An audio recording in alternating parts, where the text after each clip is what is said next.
afternoon, judges. The, the title of my topic is Evaluation of the Visual Cortex Activity Using Functional Near-Infrared Spectroscopy in Primary Glaucoma. Glaucoma being a major cause of the irreversible blindness in the world, although the lowering the intraocular pressure is the current mainstay modality, but there has been recent studies which emphasize on the relationship between the glaucoma and the altered cortical hemodynamics. So FNES is an emerging cost-effective non-invasive neuroimaging techniques which helps in monitoring the brain response and thereby helping in the functional brain mapping. The primary objective of my study was to evaluate the visual cortex activity using a continuous wave functional near-infrared spectroscopy in primary open-angle glaucoma as well as the primary angle closure glaucoma compared to the healthy controls. And subsequently, the secondary objective was to analyze the association of this visual cortex activity with the visual field defects and the retinal nerve fiber layer thickness. A total of 30 primary open-angle glaucoma, 31 primary angle closure glaucoma, and 30 healthy age-matched controls were recruited. In the inclusion criteria were patients with a primary open-angle glaucoma and the primary angle closure glaucoma with reproducible visual field defects according to the HPA classification, age more than 40 years. While for the controls, it was age more than 40 years and no other ocular disease other than the refractive error with best corrected visual acuity of 6/18. We have excluded patients with other comorbid ocular conditions other than the primary glaucoma for the cases and any CNS disorders like the stroke, dementia, or the psychiatric illness, or any other ocular surgery history. Similarly, for the controls, any other ocular disease or the CNS disorders were excluded. So all my patients, they underwent the FNES testing using a multi-channel near-infrared NIRS port device.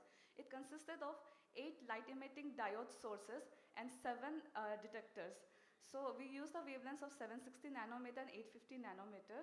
Here, standard visual stimulus of flickering checkerboard of 1 Hz was used.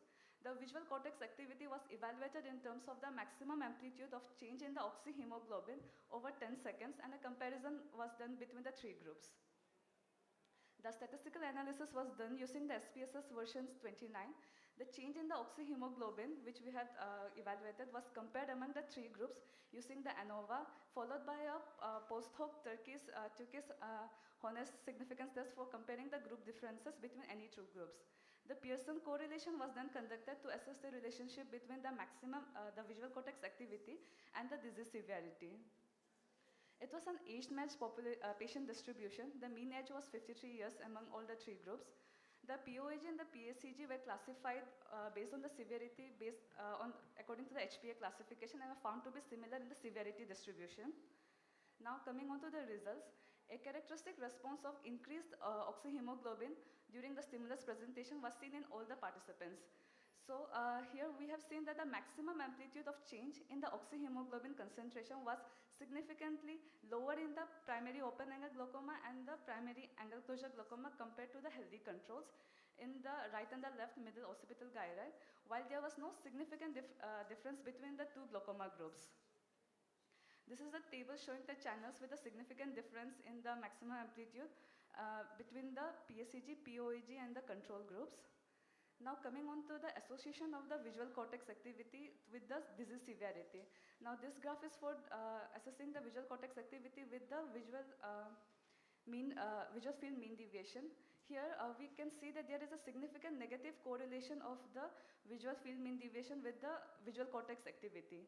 Using the Bonferrini correction, we saw that in channel 10 and channel 16, which corresponds to the cuneus and the right middle occipital gyri and the right superior occipital gyri, they showed the significant negative correlation.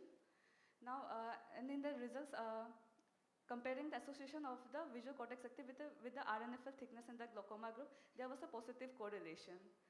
So what we have in this, we can say that there is a lower occipital cortex activity after the visual stimulation in the primary open-angle glaucoma and the primary angle closure glaucoma compared to the healthy individuals. And there was a negative correlation between the visual cortex activity with the visual field defects and a positive correlation with the RNFL thickness. So we can suggest that there may be a decrease in the occipital cortex activity in the primary glaucoma, and the disease severity appears to correlate with the cortical activity. So what we can say that the decrease in the cortical activity is because of the transsynaptic structural damage and the multi-level neuronal degeneration in the occipital region of the glaucoma patients. The limitation of my study is that it was a cross-sectional studies, observational study with a small sample size, and the continuous wave near infrared spectroscopy, it cannot estimate the absolute values of the optical properties, like the time domain FNIRs and the frequency domain FNIRs. So the main conclusion of my study is that in individuals with primary glaucoma, there is reduced occipital cortex activation than the healthy individuals for a visual task, which seems to closely associated with the visual disease severity. So the continuous functional near-infrared spectroscopy is a non-invasive, cost-effective neuroimaging technique which can be beneficial in understanding the neurodegenerative changes in the glaucoma. Thank you. Any questions? Yes, sir. Have you tried VEP in these patients? So, VEP, no, sir. We did not. In our study, we haven't conducted the VEP as such, but in a previous study of my chief guide, they have done the VEP study with the ECG changes and EEG changes. In, Inference regarding this particular study and the VEP study? Sir, the VEP study that was conducted, other study, there also they have showed that in the mild to moderate, it was done in the mild to moderate glaucoma patient.